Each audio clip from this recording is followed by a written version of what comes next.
시편 3편이 핵심이다. 시편 3편이 핵심이다라는 제목으로 하나님의 말씀 증거하도록 하겠습니다. 앞서 말씀드린 것처럼 에베소서 강해를 열심히 해오고 있었습니다. 그래서 말씀도 다 준비를 해놓고 이제 에베소서 강해 14편을 이제 설교하려고 했었는데 하나님께서 특별히 시편 3편 말씀을 좀 보게 하셨습니다. 그래서 오늘 선포되는 말씀을 통해서 우리 사랑하는 여러분 모두에게 정말 깊고 놀라운 하나님의 은혜와 또 영안의 눈이 활짝 열리게 되는 그러한 역사가 임하시기를 바랍니다. 제가 이 말씀을 묵상하면서 우리 그런 거 있잖아요. 그냥 손으로 무릎을 탁 치는 경우 있지 않습니까? 정말 제가 그랬어요. 이거구나. 이거구나. 이렇게 저 혼자서 그냥 저는 저 혼자서 부흥회 다 했어. 이 말씀 가지고 하나님 앞에 이 말씀 가지고 혼자서 부흥회 다 하고, 그래서 이 말씀을 이제 우리 사랑하는 우리 성도 여러분과 함께 나눠야 되겠다. 그래서 말씀을 준비를 해서 오늘 여러분 앞에 전하게 되었습니다. 오늘 이 본문 말씀 여러분 잘 아시는 다윗의 시편입니다. 근데 여러분, 예수님을 소개할 때 특별히 복음서에 그렇게 나오거든요. 다윗의 자손 예수 그리스도의 세계라, 이렇게 표현합니다. 다윗의 자손 예수 그리스도의 세계라. 근데 여러분, 우리가 한번 성경을 여러분들 잘 아시니까 왜 하필이면 다윗일까? 그런 생각 안 해보셨어요? 아니, 그래도 믿음의 조상하면 누굽니까? 아브라함이잖아요. 그러면 아브라함의 자손 예수 그리스도의 세계라, 이렇게 시작할 수도 있고, 또 무엇보다도 구약하면 모세 아닙니까? 그죠? 구약하면 모세잖아요. 또 하나님을 대면하여 알던 자가 모세고 하니까, 그래서 모세의 자손 예수 그리스도의 세계라, 이렇게 해도 될 텐데 왜 하필이면 다윗일까? 왜 다윗의 자손 예수 그리스도의 세계라고 그렇게 하셨을까? 시편 3편 때문입니다. 시편 3편이에요. 이 시편 3편은 사실은 다윗의 삶에 있어서 가장 고통스러운 시간이었습니다. 여러분도 혹시 그런 일 있으신가요? 내가 지울 수만 있으면, 그 기억을 지울 수만 있으면 지우고 싶은, 그 정도로 다윗에게는 굉장히 고통스러운 시간이었는데, 근데 이것이 말 그대로 역전이 된 거예요. 전화위복이 된 것입니다. 이 시편 3편이 바로 다윗으로 하여금 예수님께서 기꺼이 다윗의 자손 예수 그리스도의 세계라, 이렇게 칭함받으시기에 전혀 문제가 없을 만큼, 그래서 시편 3편이 굉장히 중요한데 오늘 그 시편 3편을 우리가 살펴보기를 원합니다. 우리 3이라고 써있는 거 위에 파란색 글씨로 표제어가 써여 있습니다. 이 표제어가 상당히 중요한데 우리 한번 표제어를 한번 같이 읽어보겠습니다. 시작. 다윗이 그의 아들 압살롬을 피할 때 지은 시. 대적도 아니고 아들 중에 한 명이었습니다. 이름이 뭐예요? 압살롬입니다. 원래는 이제 히브리식으로 발음하면 아부샬롬이에요. 여러분 그거 아시죠? 이스라엘 사람들, 유대인들은 서로 만나면 반가우면 뭐라고 인사해요? 샬롬 합니다. 샬롬. 하나님의 평화가 당신에게 있기를. 그게 샬롬이에요. 그래서 샬롬의 뜻이 평화, 이런 뜻이거든요. 근데 앞에 있는 아부는 아버지란 뜻이에요. 평화의 아버지, 이런 뜻입니다. 아마 우리 고은이처럼 성경에 웬만하면 잘생겼다는 얘기 안 나오거든요. 근데 머리끝부터 발끝까지 흠이 없더라, 이렇게 나오는 사람이 압살롬이에요. 굉장히, 그러니까 외모도 그렇고 모든 게 완벽했나 봐요. 그러니까 날 때부터 달랐나 봐. 그러니까 이름을 아예 평화의 압이라고 지었어. 그게 아부샬롬이고, 실제로 다윗이 굉장히 아꼈습니다. 아마 모르긴 몰라도 다윗이 우리 압살롬에게 내 왕위를 물려줘야 되겠다, 그렇게 생각을 했는지도 모르겠어요. 그 정도로 굉장히 뛰어난 아들이었는데 이 아들에 의해서 도망을 가게 됩니다. 세상에 어떻게 이런 일이 있나요? 도망을 가게 되고 굉장히 어려운 일을 당하게 되었습니다. 그게 바로 시편 3편의 배경이라는 거예요. 그래서 1절과 2절에 보면 다윗의 대적들이 많다라는 이야기를 다윗이 합니다. 얼마나 힘들었는지 1절 2절 한번 보실까요? 여호와여, 나의 대적이 어찌 그리 많은지요. 일어나 나를 치는 자가 많으니이다. 2절에 보니까 많은 사람이 나를 대적하여 이르기를. 여기 많다는 말이 3번이나 나와요. 여러분 한두 명만 나를 지속적으로 괴롭히고 그냥 그렇게 해도 그거 참 인생 살기 쉽지 않거든요. 그런데 많은 사람이에요. 많은 사람이 어찌 그리 많은지요. 다윗이 이렇게 얘기할 정도로. 여러분 천하의 다윗이었잖아요. 천하의 다윗이었던 이 다윗이 왜 이렇게 되었습니까? 왜 많은 사람들이 다윗을, 더군다나 다윗은 뭐 은퇴한 왕도 아니고 현직 왕이거든요. 말 그대로 다윗 왕가를 이뤘잖아요. 그런데 어떻게 이렇게 대적이 많고 어떻게 가장 아꼈던 아들인 압살롬에 의해서 도망가는, 쫓겨나는 그러한 신세가 되었느냐 하는 것입니다. 왜 그렇죠? 다윗이 저지른 심각한 죄 때문입니다. 그 죄에 대한 하나님의 징계를 당하고 있기 때문에 그렇습니다. 그 죄는 뭐였습니까? 여러분은 잘 아시는 바로 그 죄였는데, 다윗이 가장 그 충성스러운 신하가 있었죠. 바로 우리아라고 하는 그런 신하가 있었는데, 우리아의 아내 밧세바와 다윗이 간음을 하게 됩니다. 간음죄를 지었어요. 그 간음으로 인해서 이 밧세바가 이제 임신을 하게 된 겁니다. 그러니까 더 큰일 났잖아요. 그래서 어떻게 하느냐, 이 밀서를 보내가지고 전쟁에 나가 있는 우리아를 제일 치열한 곳, 제일 앞에 세워라. 한마디로 얘기하면 뭐예요? 우리아 죽여라. 사주를 한 거예요, 다윗이. 요압 장군은 그 편지를 보고 왕의 명령이니까 실제로 우리아를 전쟁의 제일 선두에 가장 위험한 곳에 세우고 거기서 전사하게 됩니다. 이런 일이 벌어지게 되었다는 것입니다. 한마디로 얘기하면 일단 간음죄 졌죠. 그 다음에 살인죄 졌죠. 그 다음에 이 모든 것을 무마하기 위해서 마지막에 거짓말하거든요. 그러니까 총체적인 이런 죄가 다 합쳐진 그러한 모습을 다윗이 하나님 앞에 범했단 말이에요. 제가 여러분에게 한번 여쭤볼게요. 여러분, 하나님 앞에 숨길 수 있는 죄가 있나요, 없나요? 없어요. 그런 죄가 어디 있습니까? 하나님 앞에 숨길 수 있는 죄가 어디 있어요? 그래서 결국 이 죄가 만천하에 드러나게 되었고, 하나님의 무서운 징계가 나단 선지자를 통해서 선포됩니다. 그러면서 이제 많은 사람들이 다 알게 됐잖아요. 그러면서 많은 사람들이 이제 나단 선지자가 와서 이제 선포한 내용이 사무엘하 12장에 나오는데, 그래서 많은 사람들이 아마 느꼈던 것 같아요. 아, 이제 다윗은 끝났구나. 아, 이제 다윗은 끝났구나. 그래서 많은 사람들이 압살롬 편에 붙게 된 것입니다. 여러분, 그만큼 죄는 무섭습니다. 여러분, 죄의 대가는요, 혹독해요. 제가 알고 있는 어느 선배 목사님 계시는데, 이 선배 목사님도 목회 참 잘하신다고 소문났었거든요. 근데 그만 간음죄를 졌어요. 그 이후에 얼마나 고통당하시는지 한번 생각해 보세요. 목사님이 간음죄를 지니까 일단 어떤 일이 벌어지겠어요? 그렇게 열심히 일구었던 평생 목회지에서 쫓겨났죠. 교인들이 목사님 사임하셔야 된다. 그래서 그뿐만이 아니에요. 제일 큰 게 뭐냐? 그 가족들이 받은 상처예요. 그 또 상대편이 있을 거 아니에요. 소송에다가 뭐에다가 그 가족들이 받은 상처는 어쩐지 소식만 들리긴 하니까. 그리고 그 자녀들은 신앙의 자리를 떠나기 깊은 배신감 속에. 그러니까 이게 죄가요, 그만큼 무섭다고요. 죄가 굉장히 무서운 겁니다. 그걸 우리가 알아야 돼요. 그런 상황이에요. 그런 징계를 지금 다윗이 당하고 있는 거예요. 그런데 시편 3편이 놀라운 이유는 뭐냐면, 이런 상황 가운데서 다윗이요, 놀라운 고백을 하나님께 드리고 있다라는 점입니다.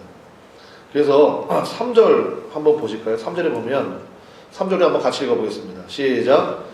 여호와여, 주는 나의 방패시요 나의 영광이시요 나의 머리를 드시는 자이시니이다. 우리가 앞에 표제어가 없었고요, 1절 2절이 없었다면 3편은요 그런가 보다, 다윗이 늘 하나님 찬양하고 그랬으니까 그런가 보다 하고 넘어갈 텐데, 우리가 이 상황을 다 알잖아요. 그리고 지금 하나님 앞에 지금 징계를 받고 있는 중이잖아요. 아니, 그런데 어떻게 이렇게 얘기할 수 있어요? 어떻게 하나님이 나의 방패가 되시고 나의 영광이 되신다, 하나님은 나의 머리를 드시는 분이다, 나를 세워주시는 분이다, 어떻게 이렇게 얘기할 수 있나요? 그뿐만이 아니에요. 5절에 보세요. 5절에 보니까 내가 누워 자고 깨었으니. 아니 이런 상황인데 잠이 와? 그렇잖아요. 이런 상황인데 지금 잠이 오냐고 잠이. 네? 근데 내가 누워 자고 깨었대. 잠도 잘 잤나 봐요. 내가 누워 자고 깨었으니. 네. 하나님으로부터 무서운 징계를 받고 있는데 네. 다윗이 지금 압살롬을 쫓겨서 도망가고 있는데 어떻게 이렇게 고백하냐고요. 여러분 7절 8절은요 아예 그냥 뻔뻔함이 느껴질 정도예요. 7절 8절 우리 한번 같이 읽어봅시다. 7절 8절 한번 같이 읽어봐요. 시작. 여호와여 일어나소서 나의 하나님이여 나를 구원하소서 주께서 나의 모든 원수의 뺨을 치시며 악인의 일을 꺾으셨나이다.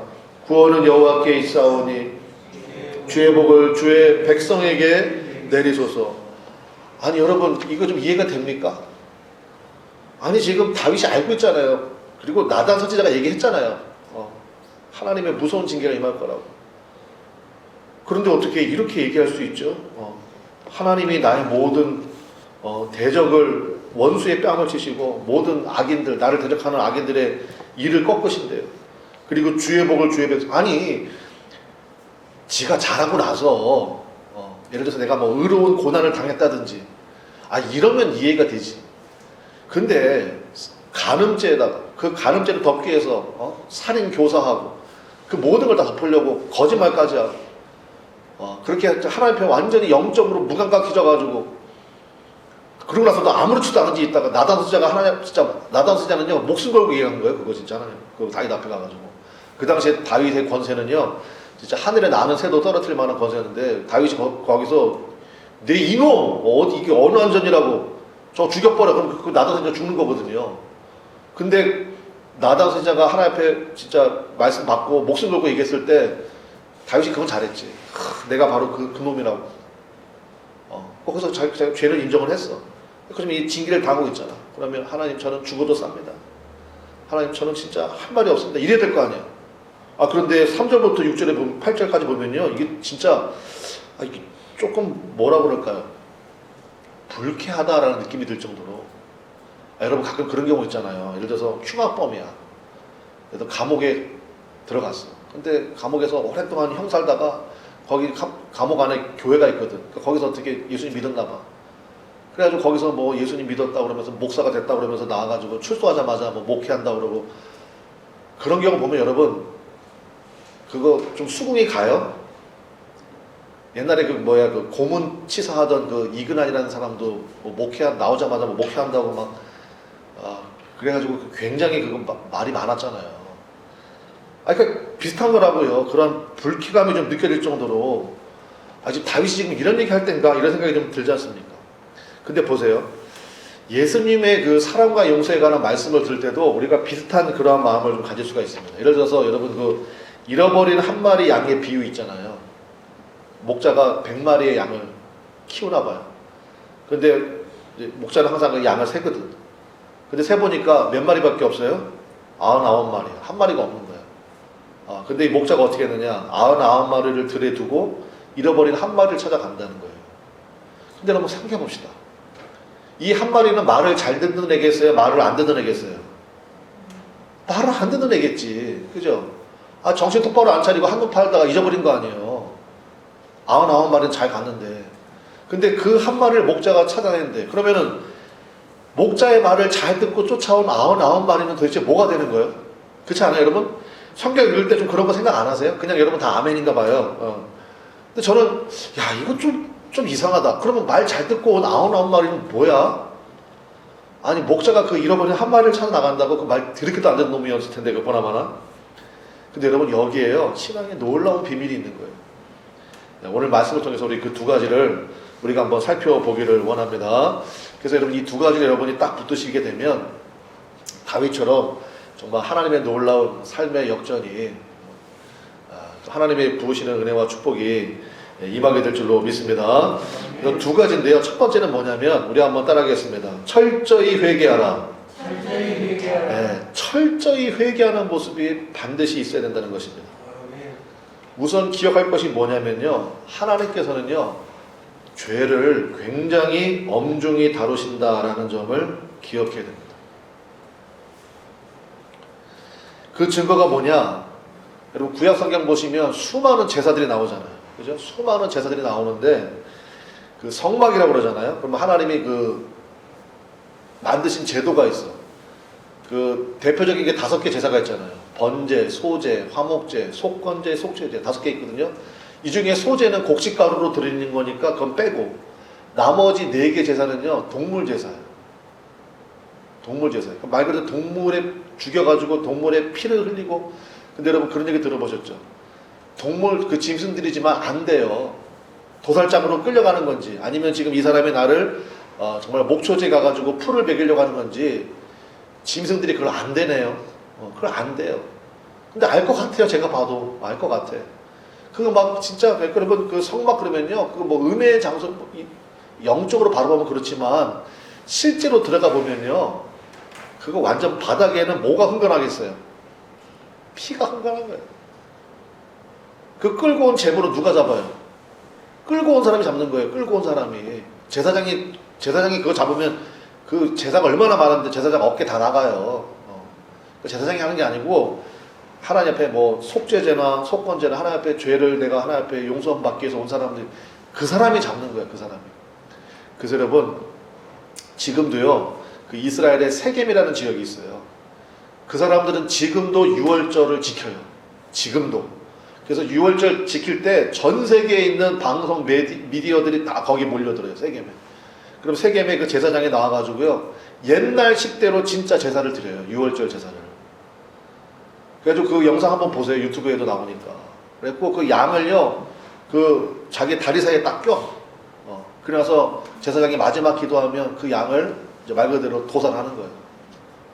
그래서 그 피를 그냥 뭐 서로 얼굴에 이렇게 찍어주더라고. 얼굴에 찍어주고 뭐 이렇게 하는데 여러분 성막은요 우리가 실제로 우리가 본 적은 없잖아요. 그냥 은혜로 바라보니까 하나님의 영광이 임하고 지성소가 있고 이러지요. 실제로 들어가 보면요 진짜 피비린내가 진동하는 거예요. 동물들의 그 막 울부짖음하고 그게 바로 성막이에요. 왜 그렇죠? 그래야 죄가 사해지니까. 그래서 여러분 결정적인 게 뭡니까? 하나님이 죄를 얼마나 싫어하시는지 결정적인 사건이 뭐예요? 예수님의 십자가잖아요. 거기서 예수님이 철저하게 죽임당하시잖아요. 그냥 깨끗하게 죽는 게 아니죠. 머리끝부터 발끝까지 예수님이 다 피를 흘리신다고요. 하나님께서 죄를 철저히 징계하시는 모습을 볼 수 있습니다. 따라서 다윗이 회복된 이유는 뭐냐? 하나님 앞에 철저하게 회개했기 때문입니다. 값을 치렀다는 뜻이에요. 죄가 무서운 이유는요. 어떤 죄든지 내가 하나님 앞에 죄를 졌어. 하나님, 제가 하나님 앞에 죄를 졌습니다. 하나님 용서해 주세요. 그럼 하나님 용서해 주세요? 안 해주세요? 용서해 주시죠. 다 용서해 주세요. 그러나 죄의 대가는 치르게 하신다는 거예요. 그걸 기억해야 돼요. 그래서 하나님 앞에 죄 짓는 게요. 그게 보통 심각한 문제가 아닌 거예요. 다 용서해 주세요. 그런데 죄의 대가는 치르게 하신단 말이에요.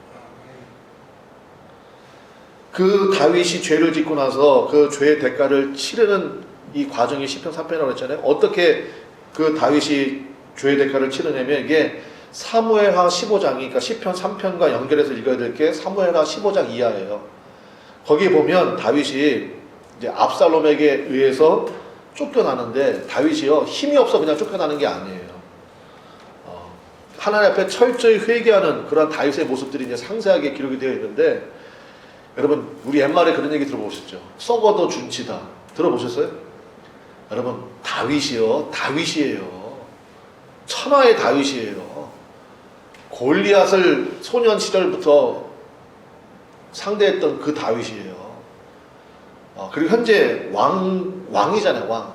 그 왕이 압살롬이 아무리 뛰어난다고 한들 이렇게 맥없이 물러난다고요? 그럴 리가 없죠. 근데 하나님의 징계로 받아들이고 있는 거예요. 그래서 여러분 다윗이 이제 왕궁에서 나올 때 왕궁에서 나오면 그 시내가 있어. 기드론 시내라고 그래요. 기드론 시내를 건너면 예수님이 마지막 기도하신 감람산 겟세마네 언덕이 있어. 산이 있어요. 조그만 동산이야. 거기를 올라갈 때 성경이 뭐라고 기록하겠냐? 다윗이 어떻게 갔냐면요. 맨발로 고개를 숙이고 울면서 걸어갔다. 이렇게 되어 있어요. 이게 뭐예요? 하나님 앞에 철저히 회개하는 모습이거든요. 그 당시. 그래서 막 정신없이 도망간 게 아니고요. 하나님 앞에 철저히 회개하는 모습. 그래서 왕이 맨발로 고개를 머리 다 풀어헤치고 고개를 숙이고 울면서 기드론 시내 건너고 그 겟세마네 가만사 언덕 넘어간다. 하나님의 심판을 받아들이는 자세죠. 그 겟세마네 동산 건넌 다음에 이제 바후림이라는 지역이 있거든요. 바후림이라는 지역을 지나갈 때는요, 시므이라는 사람이 있어. 시므이. 이 시므이라는 사람이요, 다윗을 향해서 막 돌을 던집니다. 돌을 던지면서 온갖 저주를 퍼부어요. 온갖 저주를.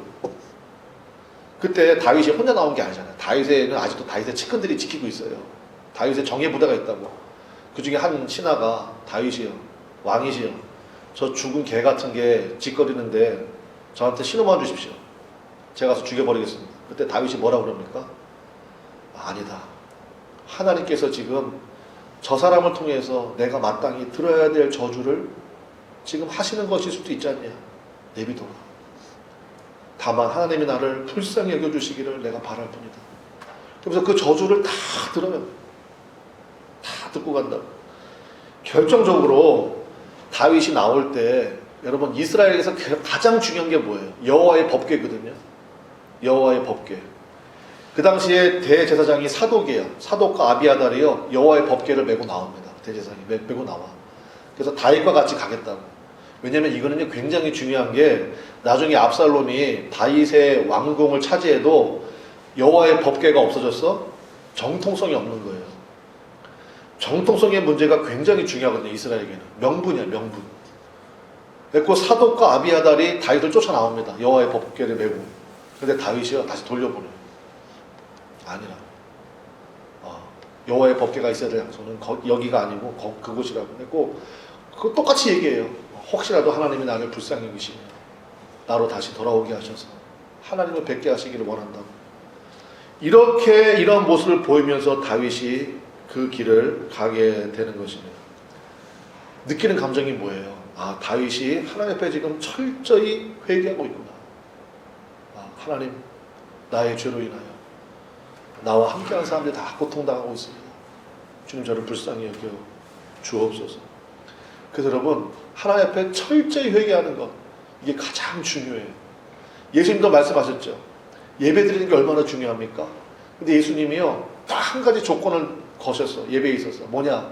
만일 네가 형제들에게 원망 들을 만한 일이 생각나거든. 그래서 여러분, 예수 믿는 사람, 하나님 앞에 예배를 통해서 은혜와 축복받기 원하는 사람은요, 사통팔달하시기를 주님의 이름으로 간절히 축원합니다. 무슨 얘기냐? 사방팔방으로요, 막힌 것이 있으면 안 돼요. 막힌 게 있으면 안 돼요. 그래서 여러분 기도하시잖아요. 여러분들 하나님 앞에 기도하시잖아요. 그때 성령께서 모든 것을 가르쳐 주시고 생각나게 하시거든요. 그래서 혹시라도 누구에게 내가 원망 들을 만한 일이 생각나거든요. 가서 푸십시오. 가서 미안하다고 얘기하고요, 나를 용서해달라고 얘기하고 푸세요. 반드시 푸십시오. 누구는 성질 없는 줄 알아? 누구는 자존심 없는 줄 알아? 그러면 안 돼요. 하나님이 나를 불쌍히 여기시도록.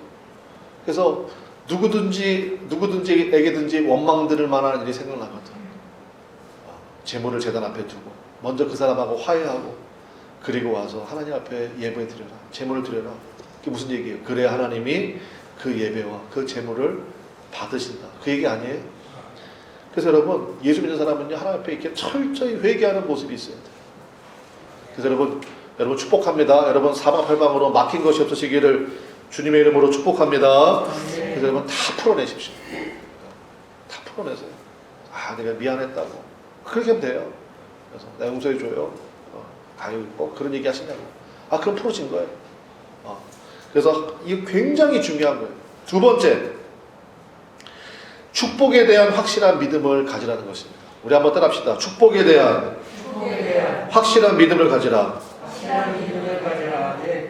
그게 굉장히 중요해요. 철저한 회개 속에서도 다윗은 하나님의 사랑에 대한 믿음을 끝까지 붙들었습니다. 여러분 보세요. 회개에만 머물면요, 마귀의 정죄함의 함정에 빠져버려요. 그래서 어떻게 되느냐? 평생 낙심하고 절망하고 좌절 속에 살아요. 사람 누구나 실수합니다. 죄 져요. 그래서 내가 하나님 앞에 회개했어. 근데 그 다음부터요, 마귀가 그거를 딱 미끼로 무는 경우가 많아요. 야, 너 옛날에 그랬잖아. 너 그렇게 했잖아. 야, 그런 네가 무슨, 이러면서 마귀가 끊임없이 미끼를 던집니다. 아, 맞아. 나 그런 사람이었어. 아, 맞아. 나 그때 그런 죄를 졌어. 그러면요, 아무런 하나님의 축복을 받을 수가 없어. 평생 낙심하고 좌절하고, 그래, 나 같은 건 죽어야 돼. 뭐 이런 식으로. 안 된다는 거예요. 철저하게 회개해야 되지만, 오늘 말씀드린 것처럼, 하나님의 축복에 대한 약속을 붙들어야 돼요. 반대로, 회개 없이, 철저한 회개 없이, 그냥 믿음만을 붙들어. 하나님이 나를 사랑하셔, 나를 복 주실 거야. 그래서 철저한 회개 없이 믿음만 붙들면 어떤 일이 벌어지느냐? 영원한 가짜가 됩니다. 영원한 가짜가 돼. 아, 여러분 생각해 보세요. 그릇을 쓰려고 해도 쓰기 전에 깨끗이 설거지 해야 될 거 아니에요. 그래야 거기다가 뭘 담든지 뭘 그걸 사용하든지 할 거 아니에요. 철저한 회개 없으면요, 하나님이 절대로 거기다가 하나님의 축복을 부으실까요, 안 부으실까요? 안 부으세요. 하나님 축복 안 부으신데 지 혼자서만 그냥 뭐 하나님 나 사랑하신다 그러고 뭐 이렇게 하면요, 그 굉장히 나중에요 인생이 허무해져요. 영원한 가짜가 돼. 영원한 가짜. 그래서 두 가지가 반드시 균형을 잡아야 돼. 그래서 시편 3편이 그래서 중요한 거예요. 그래서 시편 3편이 굉장히 중요한 겁니다. 바로 시편 3편 속에서 다윗의 두 가지 모습을 다 볼 수 있기 때문에, 첫 번째 뭘 볼 수 있어요? 우리가 따라합시다. 철저한 회개. 제가 말씀드렸죠. 철저하게 하나님 앞에 회개하고 있어요. 회개만 있나요? 아니에요. 축복에 대한 뜨거운 믿음의 고백이 있습니다. 하나님이 나를 축복하신다는 뜨거운 믿음의 고백. 이 두 가지가 균형을 딱 잡고 있습니다. 그래서 시편 3편이 굉장히 중요해요. 특별한 시편이 된다는 것입니다. 결국 다윗의 믿음대로 다윗은요, 잘 아시잖아요. 완전히 회복되었고, 무엇보다도 제가 제일 처음에 말씀드린 것처럼 예수님을 소개할 때 아브라함의 자손 이렇게 안 하고요, 모세의 자손 이렇게 안 하고요, 누구의 자손이라고 얘기해요? 다윗의 자손, 예수 그리스도의 세계. 여러분 해외 나가 보십시오. 다윗이라는 이름을 가진 사람들이 얼마나 많은지 몰라요. 다윗이 영어로 데이빗이잖아요. 데이빗. 스페인 쪽에서는 다비드라고 부르고, 원래 히브리 이름이 다비드예요. 다비드. 그 이름들이 굉장히 많아요. 그러니까 다윗을 전부 다 노래하고 찬양하고 있잖아요. 다윗이 실수가 없었나요? 다윗이 죄가 없었나요? 아니라니까요. 여러분이 아무리 죄를 져도 여러분이 누구를 죽인 적은 없잖아. 그렇잖아요. 가늠한 적은 없잖아. 근데 다윗은요, 그 모든 것들을 다 합쳐서 했던 사람이에요. 그럼에도 불구하고 하나님 앞에 철저히 얘기하고 믿음의 고백이 있었다는 거예요. 그래서 다윗이 오늘의 다윗이 된 거예요. 말씀에 적용을 하고 마치겠습니다. 여러분, 우리는 하나님의 놀라운 축복을 받은 사람인 줄로 믿습니다. 그렇지 않고서는 여러분이 이 시간 이 자리에 나와 있을 수가 없어요. 우리 한번 따라합시다. 하나님께서 나를 사랑하신다. 다시 한번, 하나님께서 나를 보배처럼 여기신다. 그렇죠. 하나님 보시기에 여러분은 너무너무 소중한 보배예요. 왜냐? 독생자 예수 그리스도를 내어주면서까지 여러분을 품에 안으셨기 때문에. 하나님 보시기에 여러분 너무너무 소중하고 너무너무 귀한 자예요. 너무너무 보배로운 자란 말입니다. 그래서 여러분, 에베소서 우리가 쭉 강의를 했는데 에베소서의 말씀이 전부 다 그거잖아요. 하나님이 너를 얼마나 사랑하시는지, 너를 얼마나 귀하게 여기시는지, 전부 다 그 얘기 아닙니까? 그런데 몇 번의 실수와 죄와 그로 인한 징계로 인해서 보면요, 믿음이 유약해져 있거나 혹은 자포자기인 상태들에 처한 사람들이 굉장히 많아요. 어떤 상처를 받았어. 그 상처에서 회복이 안 돼. 그래서 교회도 못 나가. 주변에 여러분 그 사람들 많지 않나요 혹시? 굉장히 많아요. 축복에 대한 믿음을 붙들어야 돼. 하나님께서 내가 얼마나 하나님 보시기 귀한 자인지. 어떤 분이 그런 얘기 하시더라고요. 믿음이 누구한테 적용되느냐가 굉장히 중요하다는 말씀하시면서 이 얘기를 하셨는데 이해가 딱 되더라고요. 고양이가, 여러분 고양이 아시죠? 고양이가 아무리 믿음을 가진다 한들 고양이가 사자가 되겠어요, 안 되겠어요? 그건 불가능한 얘기예요. 고양이가 아무리 주여 믿음을 주시옵소서, 주님 제가 사자가 될 줄로 믿습니다. 아무리 해봐야 조금 커질 수는 있겠지만 고양이가 절대로 사자가 될 수는 없어요. 사자 같은 그러한 멋있는 그 뭐라 그래 뭐라 그러지 아무튼 갈기 같은 거 그다음에 그 힘 진짜 사자 진짜 멋있잖아요. 그거 안 된다니까요 고양이는. 그런데 아기 사자가 어떠한 이유로 인해서인지 고양이들 팀에서 자랐어. 처음에는 아기 때는 다 비슷하잖아요. 또 더군다나 이 고양이과잖아요. 고양이과. 그러니까 다 비슷하니까 자기도 고양이인 줄 알고 자란 거야. 그런데 요 아기 사자가 내가 사자일 수도 있겠다라는 믿음을 가지면 이거는 다른 문제가 될 거예요. 제가 지금 무슨 얘기 하려고 하는지 여러분 아시겠어요? 여러분은 하나님의 자녀인 줄로 믿습니다. 하나님의 자녀라는 인식은 있는데 마귀가 던지는 끊임없는 정죄 속에서 지금의 모습을 어쩔 수 없는 숙명처럼 받아들이고 사는 사람들이 너무너무 많다. 다 그렇게 살죠. 어쩔 수 없죠.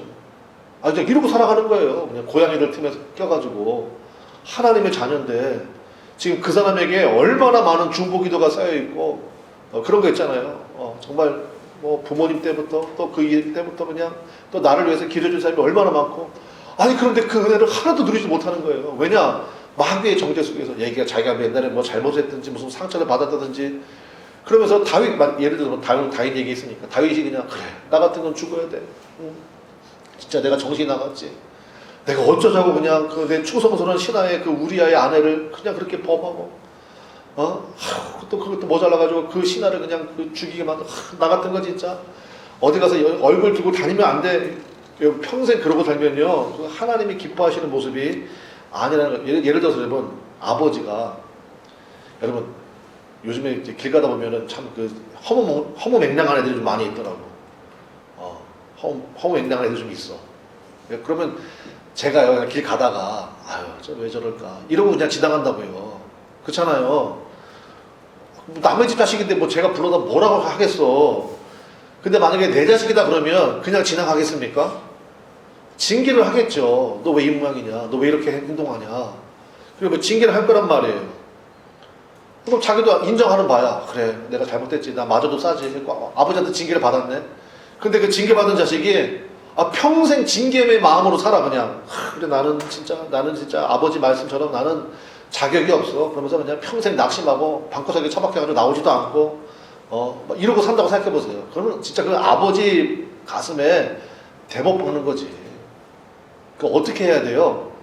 내가 진짜 잘못했네. 아버지 정말 제가 잘못했습니다. 제가 그때 잠깐 정신이 나갔었나 봐요.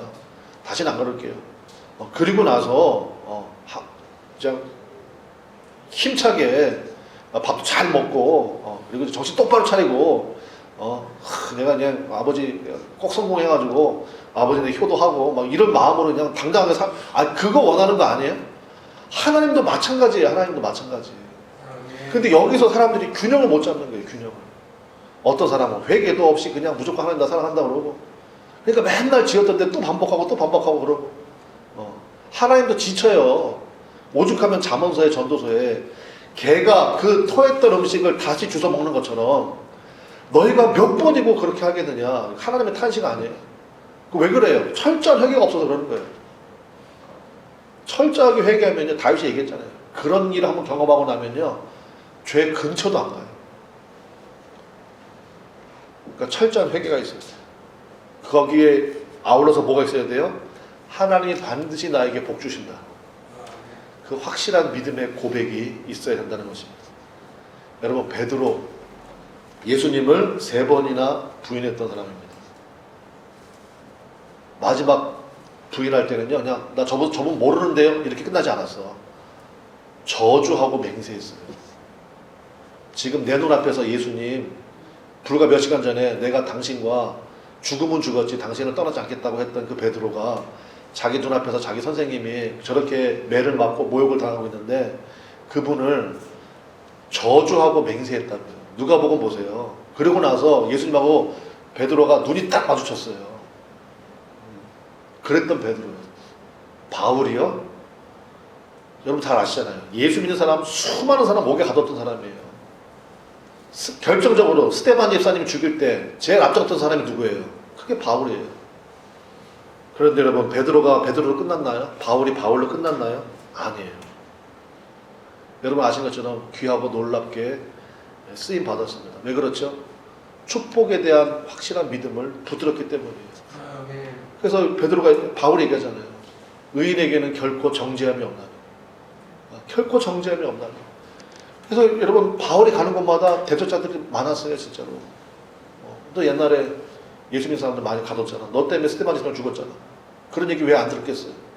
그러나 하나님의 아들을 믿는 믿음 가운데 결코 정죄함이 없나니. 그 축복을 딱 붙든 거예요. 그러니까 바울 된 거고, 베드로는 베드로 된 겁니다. 말씀의 결론 맺겠습니다. 여러분 철저히 회개하시기를 바랍니다. 하나님 앞에 철저히 회개하십시오. 그리고 똑같은 죄를 반복해서 지면 그 문제 있는 거예요.